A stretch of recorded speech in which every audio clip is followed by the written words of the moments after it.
Meus irmãos, graça e paz, amém? Bom dia a todos, né? Nós estamos aqui no nosso primeiro congresso, como os irmãos veem aí, para homens, né? Nós iniciamos sexta-feira à noite, com a abertura com o pastor Tiago. Ele falou fortalecidos na graça. Ontem nós demos continuidade também à noite, 19h30, né? Esteve aqui conosco o pastor Darquinho, pastor da Igreja Batista lá em Bodocongó, falou sobre fortificados no ensino. Todos eles tiveram 1 hora para ministrar a palavra do Senhor, né? E hoje sou eu, já disseram que eu só tenho 20 minutos, tá certo? Então nós vamos falar sobre fortificados, é sério, fortificados na comunhão, tá bom? Diga a você que é um desafio para mim resumir tudo isso em 20 minutos, mas eu vou tentar. Mas antes de nós lermos o texto nessa manhã, eu gostaria de fazer um agradecimento. Em primeiro lugar, a nossa UMaisBRAC, né? Que é a União Masculina ao Brasil para Cristo, pela realização desse congresso, tá bom? Gostaria de agradecer aos irmãos que fazem parte da UMaisBRAC. Quero agradecer também ao nosso corpo diaconal, aos nossos obreiros, certo? Por estar aqui servindo a igreja de forma tão unida, de forma tão voluntária. Isso é louvável também. E agradecemos também a várias irmãs que também de forma voluntária, irmãos, desde sexta-feira têm colocado a mão na massa aqui e têm trabalhado sem medir esforços para que isso possa ser realizado.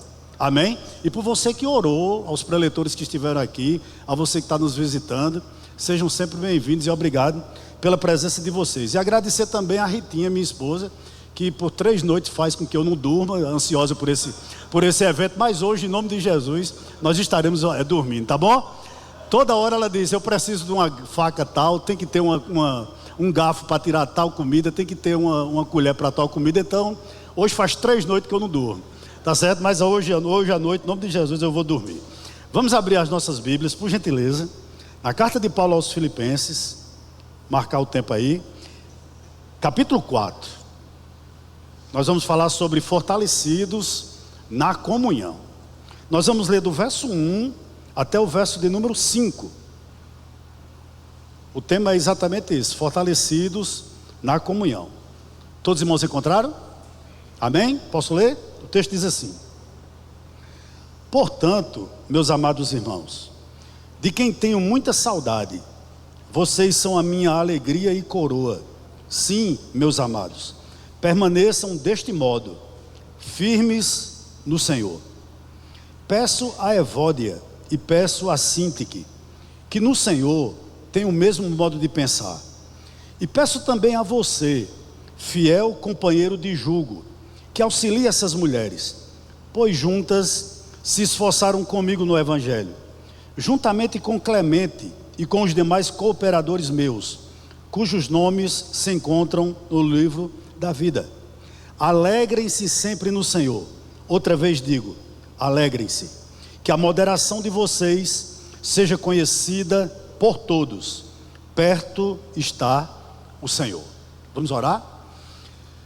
Pai, nós rendemos graças ao teu nome. Nós agradecemos a ti imensamente pela noite de sexta, pela noite de sábado e por esse momento de comunhão que estamos desfrutando nessa manhã. Muito obrigado, Senhor, pela tua presença em nosso meio.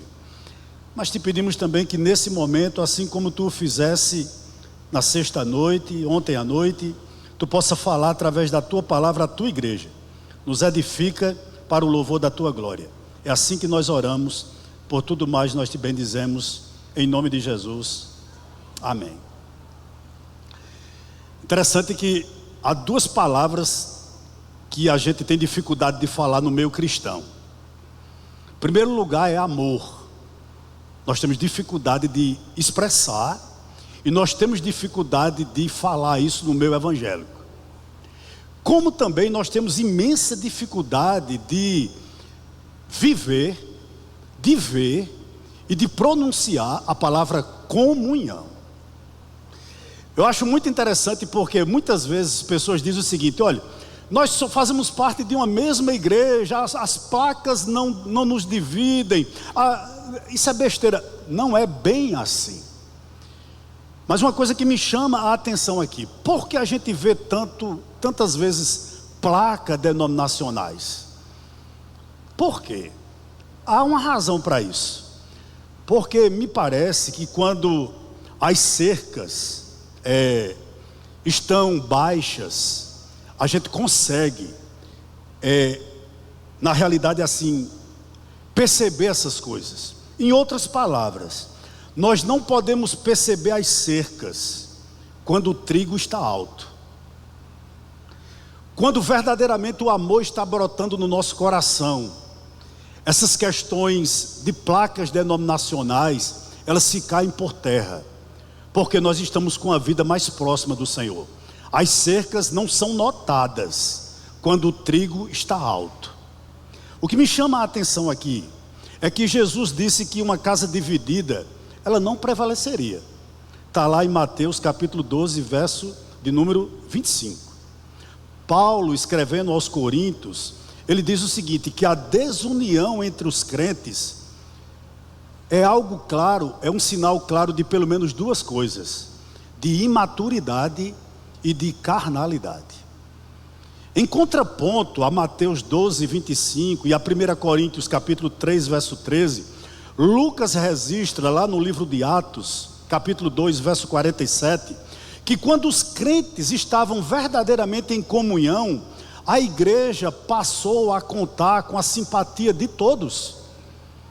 Então veja como isso é importante. E o texto para o qual eu chamo a sua atenção nessa manhã, a partir do verso de número 1, quando Paulo diz: portanto, meus amados irmãos, de quem tenho muita saudade, vocês que são a minha alegria e coroa, sim, meus amados irmãos, permaneçam deste modo, firmes no Senhor. Ele vai tratar exatamente sobre isso, porque inicialmente no verso 1, você vê o apreço, você vê o carinho, você vê o desejo de estar perto.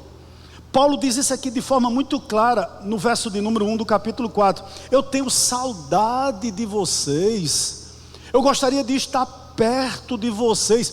E ele chama aqueles irmãos da igreja de Filipos de irmãos queridos, a ponto tal de tratar aquela igreja como a sua coroa. Não é o que ele está nos dizendo aqui no verso de número 1? Você é a minha coroa, ou seja, vocês são meu prêmio. O meu galardão é ter vocês junto comigo no ministério. Veja como Paulo dá ênfase à questão de estarmos juntos. Mas o que me chama mais a atenção nesse verso 1, não é a forma amável só que Paulo trata os filipenses, não. É como ele termina o verso 1 dizendo o seguinte: meus amados, permaneçam deste modo. E ele vai dizer que modo? Ele diz o seguinte: firmes no Senhor. Porque a nossa tendência, irmãos, de todos nós, é com o passar do tempo, nós não nos mantermos firmes. E a palavra aqui que Paulo usa é como a firmeza de um sentinela. Você já viu um soldado? Eu estou falando de soldado mesmo, daquele infante, daquele que é ralador, daquele que é vibrador. Você sabe qual é? Aquele que não olha nem para o lado. A farda dele é engomada, o fuzil dele é lustrado, aliás. Os coturnos dele são impecáveis. Ele não olha nem de lado, ele está sempre firme, ele está sempre em alerta. Ele não olha nem para a direita nem para a esquerda, ele está sempre para o alvo. É assim que Paulo nos chama a ser: firmes, sempre atentos, sem vacilar. E nós temos que ser chamados sempre a isso, a termos firmeza. E me permita uma questão aqui nessa manhã. Na igreja de Filipos, como em toda a igreja, havia dois perigos. Quais? A igreja estava sendo atacada por falsos mestres. Você percebe isso muito bem no capítulo 3, verso 2. A hostilidade dos legalistas. Como também a igreja estava sendo atacada pelos libertinos. Capítulo 3, verso 20 e 21. Então existia o perigo do falso ensino. É o chamado problema doutrinário. Mas o tema aqui não é exatamente esse, né? Mas também a igreja de Filipos, ela estava sendo atacada por problemas de relacionamento. Existiam problemas que vinham de fora. Os falsos mestres traziam doutrinas estranhas ao evangelho e tentavam implantar dentro da igreja. Mas uma coisa eu aprendo: às vezes o diabo ele não entra pela porta da frente, ele entra pela porta dos fundos. E aqui em Filipos ele estava fazendo exatamente isso. Como? Não só com o erro doutrinário, o que é gravíssimo, mas com problemas entre desacordos entre pessoas da mesma igreja. Pessoas que não estavam pensando de forma igual. Existia na igreja de Filipos, como em toda a igreja, irmãos, desarmonia. Em outras palavras, não existia comunhão. E Paulo vai tratar disso porque para ele isso é um problema tão sério quanto uma heresia. O fato de um irmão não falar com o outro é um problema tão sério para a liderança da igreja quanto uma heresia. A falta de comunhão e o falso ensino são venenos do inferno. Não se engane com isso. E ele vai tratar isso aqui. Olha o que ele diz no verso de número 2 e verso 3. Ele vai expor o problema, mas ele expõe como um pastor. Ele expõe como um pastor. Ele não grita. Há pessoas que para, por exemplo, matar uma mosca que está aqui, ele não usa uma sandália, ele usa um canhão. Mata, mas destrói a parede. Paulo não era assim. Ele via o problema e ele vai tratar com o coração pastoral. Olha o que ele diz no verso de número 2. Peço. Isso é muito interessante. Há outras versões que diz rogo, né? A minha versão diz peço a Evódia e peço a Sintique que no Senhor tenham o mesmo modo de pensar. E também peço a você, fiel companheiro de jugo, que auxilie essas mulheres, pois juntas se esforçaram comigo no evangelho, juntamente com Clemente e com os demais cooperadores meus, cujos nomes se encontram aonde? No livro da vida. Você percebe aqui que é algo grave para ele, tanto quanto a heresia, o fato de dois cristãos que congregam na mesma igreja não falarem a mesma língua dentro da igreja. Quem sabe essas mulheres participavam do culto de Santa Ceia, sim, tomavam ceia juntas, evangelizavam a cidade de Filipos juntas. Contudo, elas viviam aquém do chamado que Deus tinha para elas. Um fato interessante aqui: Evódia e Sintique, essas duas mulheres, elas possuíam cargos de liderança na igreja. E mais, trabalharam com Paulo em prol do evangelho. O que é que você entende aqui? Em certa altura da vida delas, elas eram úteis demais e ainda eram. Trabalhavam em prol do reino. E uma coisa que mais me chama a atenção: Paulo não está tratando elas como incrédulas. No verso de número 3, ele diz o seguinte: que o nome de ambas estão no livro da vida. Não lhe chama a atenção isso não? Duas crentes lavadas e redimidas no sangue de Cristo, intrigadas dentro da igreja. Para a gente é impossível, né? Mas está aqui. E Paulo está tratando com essas mulheres. Interessante que elas tinham o nome de crentes, mas estavam vivendo aquém do significado do nome delas. Porque o nome Evódia significa doce fragrância, e Sintique, que significava boa sorte. E de boa sorte e de boa fragrância, pelo menos desses momentos aqui, os nomes delas não expressavam o real caráter dessas duas mulheres. Mas eu gostaria de lhe dar uma aplicação aqui nessa manhã, para a gente já partir para a conclusão do sermão nessa manhã. Nem sempre irmãos vivem unidos. Nem sempre. E eu vou lhe dizer mais vou lhe dar mais um conselho aqui. Não existe comunhão onde não existe verdade. Você pode até ter ajuntamento de pessoas, mas se não há verdade na roda onde você está lá tendo comunhão, não é comunhão, é simplesmente ajuntamento. Mas nem sempre os irmãos vivem unidos. Por exemplo, Caim matou Abel. Arão, Midian tiveram inveja do próprio Moisés. Contudo, preste atenção aqui. Quem é pai, quem é mãe, sabe o que eu vou dizer aqui. Não há alegria maior do que um pai e uma mãe quando vê seus filhos em perfeita união. É muito triste, por exemplo, um final de ano, nós estamos nos aproximando, né? Onde a família não pode se reunir porque os irmãos não se falam entre si. Você gosta disso na sua casa? Eu tenho certeza que nenhum de nós gostamos. Um Natal, por exemplo, celebrar o Natal e você consegue reunir 3, 4 irmãos, mas tem um que nunca vem. Porque há um problema com o pai, há um problema com a mãe, há um problema com algum dos irmãos. Isso entristece demais, com certeza, o coração dos pais. Aí eu lhe faço uma pergunta. Imagine Deus olhando para a nossa comunidade e sabendo que você não tem comunhão com a pessoa que toma ceia do seu lado. Como Deus fica com você? Verso de número 3. Vamos ler? A palavra do Senhor diz o seguinte: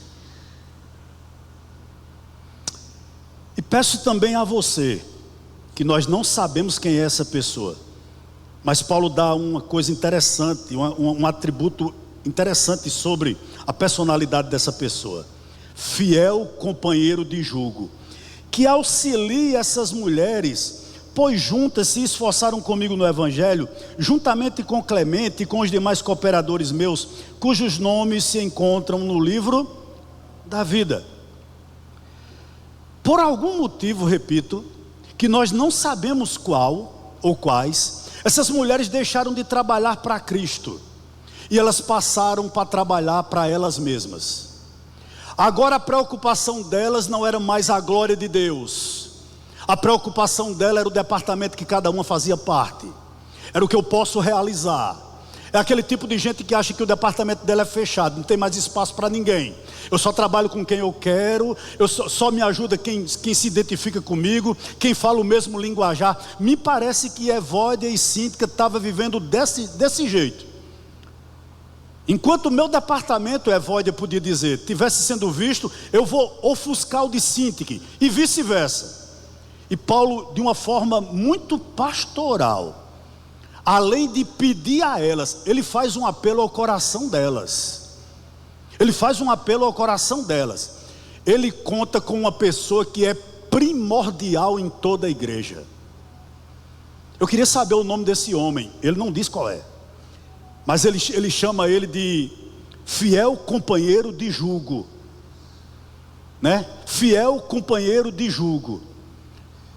Talvez, ao meu ver, a coisa menos importante seja o nome dessa pessoa, mas as suas qualidades. Por quê? Porque esse fiel companheiro de jugo de Paulo, ele não divide, ele ajunta.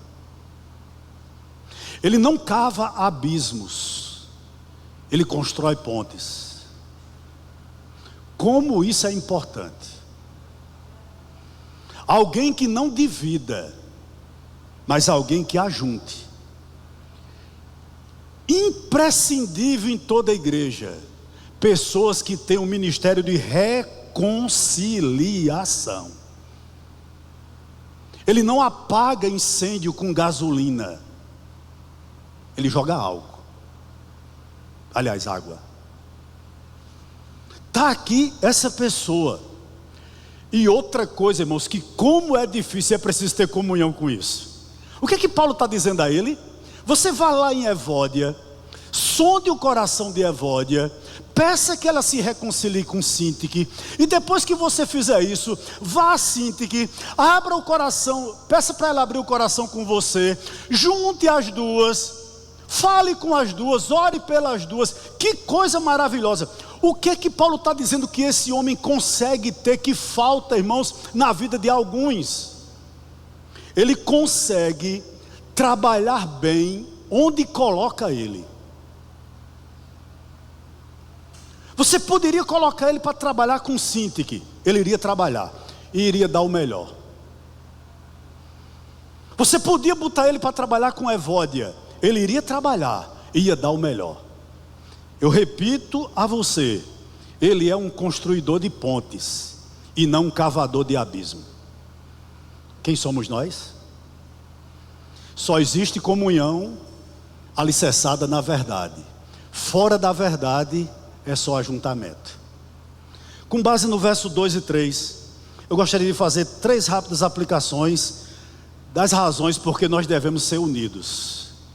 Devemos ser unidos. Primeiro, porque a desarmonia é contrária ao sentimento bíblico. Olhe para o verso 1 como aplicação. Paulo chama eles de meus amados e diz que tem muita saudade. Meus amados, eu tenho saudade de vocês. Primeira aplicação, a desarmonia é contrária ao sentimento bíblico. Por quê, pastor? A desunião separa aqueles que deveriam estar juntos. A desunião separa aqueles que deveriam estar juntos. Nenhum de nós aqui sobreviveremos longe do corpo. Você vai necrosar. Não tem quem sobreviva sem igreja. Estou falando de crente. Você fica necrosado. Necrosado. Segunda aplicação com base no que eu falei até agora. A desarmonia é contrária à fraternidade. No verso 1, Paulo chama eles e nos chama também de irmãos. O que significa isso? Nós só temos uma família. Nós só temos um rebanho. É ou não é? A igreja comprada e lavada pelo sangue do Cordeiro. É verdade ou não é? Nós só temos um só corpo, uma só fé, um só batismo, um só Deus, um só Senhor. E terceiro, a desarmonia, ela é contrária à posição da igreja. Você não pode viver em desunião porque você não foi chamado para isso. Vamos para o verso 3? Relê o verso 3? Olha o que diz o verso 3. E peço também a você, fiel companheiro de jugo, que auxilie essas mulheres, pois juntas se esforçaram comigo no Evangelho, juntamente com Clemente e com os demais cooperadores meus, cujos nomes se encontram no livro da vida. O seu nome, como o de Evódia e o de Sintique, estão no rol de membros das pessoas salvas. Você está atentando para isso aqui? A igreja que nós seremos, deve ensinar a igreja que nós somos. Como é que a igreja está no céu agora? Fazendo a vontade do Senhor. E a oração do Pai Nosso nos manda isso. Seja feita a tua vontade, assim na terra, como é o quê? Como é no céu. Meu irmão, nós não temos que esperar para ser santo no céu. Nós temos que ser aqui. E a desarmonia é contrária à posição da igreja. Por quê? Porque a igreja, a natureza da igreja confessa a unidade no céu. E praticar desunião na terra não é comum num filho de Deus. Você é filho de Deus. Creio eu dessa maneira, né? O fato de nós irmos juntos morar no céu deve nos ensinar a viver em harmonia na terra. Certa feita, um jovem perguntou a Charles Spurgeon,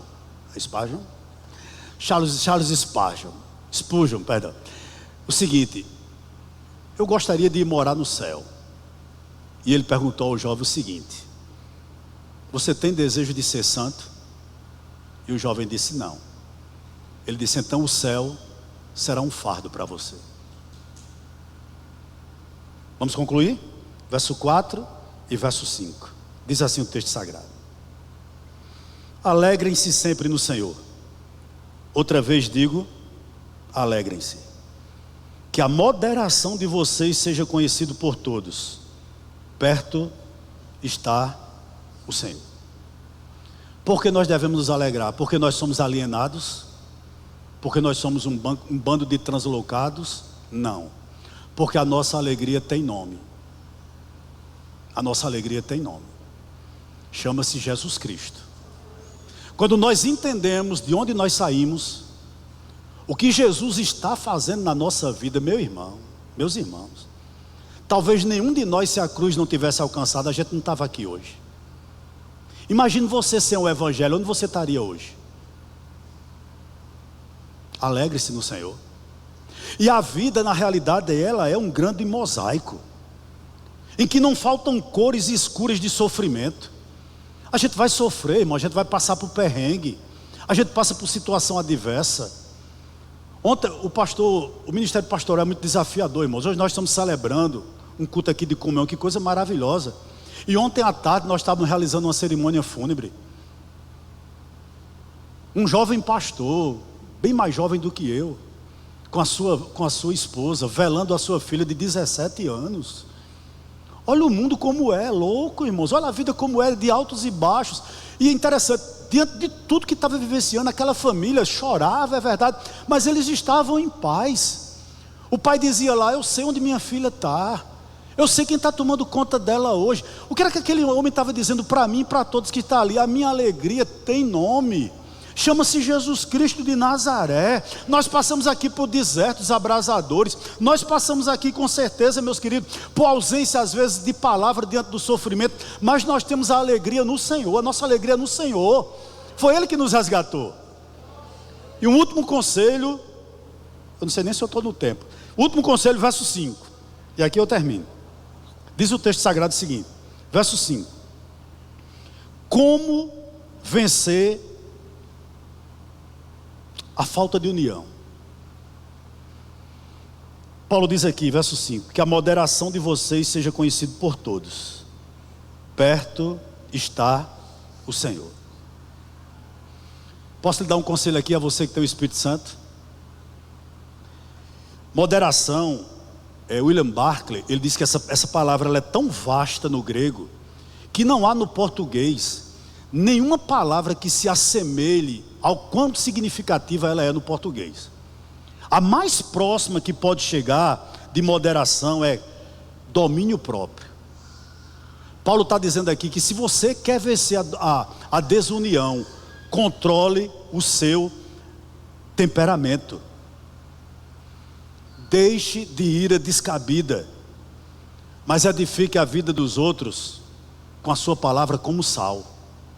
Faça com que a vida dos outros, em contato com você, se torne melhor. Como a gente vence desunião, falta de comunhão, com moderação. Por quê, queridos? Algumas aplicações breves. O cristianismo, ele é sobretudo relacionamento com Deus. Olha, quando não se tem relacionamento com Deus, não se tem relacionamento com os irmãos.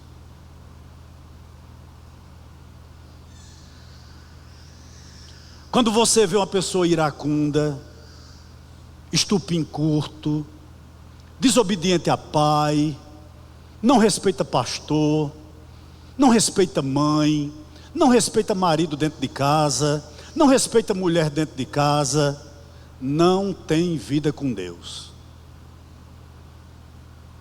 Vida com Deus precede relacionamento com os irmãos. Seja a vossa moderação conhecida por todos, porque quando tem relacionamento, na vertical, tem relacionamento na horizontal. E eu vou mais, a igreja, meus irmãos, a igreja, além de ser sobretudo relacionamento com Deus, ela jamais vai ser um clube onde nós pagamos a nossa mensalidade e vivemos de forma isolada. Tampouco a igreja jamais será um abrigo dos salvos, onde nós iremos buscar simplesmente nossos interesses. A igreja não é um supermercado também, onde nós vamos apenas atrás do que a gente gosta e do que a gente precisa. Nem tampouco a igreja jamais pode se tornar uma casa de show, onde nós somos espectadores. Eu diria a você que a igreja tem que ter comunhão, porque ela é uma família, onde nós temos o mesmo pai, somos irmão do mesmo irmão mais velho e somos todos entre si irmãos uns dos outros. Essa é a grande realidade da igreja. Pastor, por que a igreja é vital? E eu termino aqui. Entre outras coisas, abordando só o tema que a gente está tentando passar nessa manhã, eu diria o seguinte: no mundo onde predomina, queridos, a desavença, a solidão, o isolamento, a igreja deve ser a comunidade da solidariedade. Aonde um drogado pode buscar abrigo? Aonde um alcoólatra pode buscar refúgio? A não ser na nossa comunidade. Segundo, no mundo onde o ser humano tem sido despersonalizado, a igreja com certeza valoriza o tratamento pessoal. Você não sabe a importância de quando você entra aqui, às vezes com tantos problemas, que o irmão tem a liberdade de lhe abraçar, de lhe dar a paz do Senhor, de dizer que está orando por você. Como isso é gratificante. A igreja é essa comunidade, irmãos, terapêutica. E por fim, no mundo egoísta, a igreja deve ser um lugar sensível às pessoas, tendo em mente o seguinte: toda família tem pessoas diferentes, toda família é constituída de pessoas diferentes, mas embora isso, nós somos famílias comprados pelo mesmo sangue, pelo mesmo Cordeiro, e isto nos torna simplesmente irmãos. Posso dizer algo aqui a você? A vida seria insuportável sem a igreja a qual eu faço parte, dos salvos e redimidos no sangue do Cordeiro. Que Deus os abençoe, em nome de Jesus.